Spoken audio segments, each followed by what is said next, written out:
How the desire for sex differs from arousal. Explore how desire and arousal, while intertwined, are uniquely different.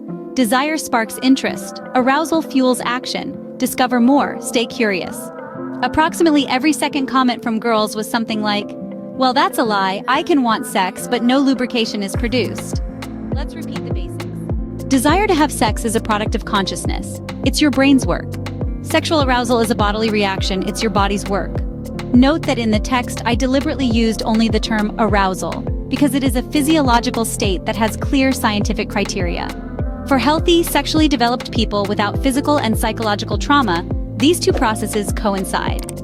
First, the brain responds when it receives an erotic response, and then the body responds, and a state of arousal occurs. Female sexual arousal is always accompanied by blood flow to the pelvic organs, which causes an erection of the clitoris. It increases up to 1.5 times. Active work of the Bartholin glands, which produce natural lubrication. The volume of the vagina increases. It becomes wider and deeper by several centimeters. Breathing and heartbeat accelerate as blood pressure rises. If you do not observe these signs, it means that your or your partner's body is not in a state of sexual arousal. It is simply unsafe to start sexual intercourse without this bodily reaction. Friction in a dry and narrow vagina will result in injuries. Certainly, desire in the head and arousal in the body can exist separately. These two things do not necessarily have to coincide. For example, if you are aroused by a person whom you do not consider a suitable partner and whom you do not trust, then there will be bodily reactions, but there will be no desire in the head, or vice versa if the body is in a state of stress. But if you notice that the desynchronization between desire and arousal happens regularly, this is not okay.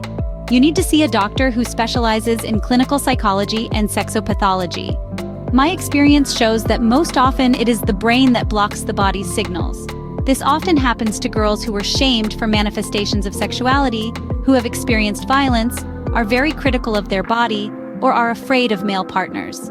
Much less often, the reason lies in physiology, for example, in an untreated infection or tumor. In any case, this is a problem that needs to be solved with a competent doctor. That's the difference between desire and arousal. I hope there will be fewer questions now.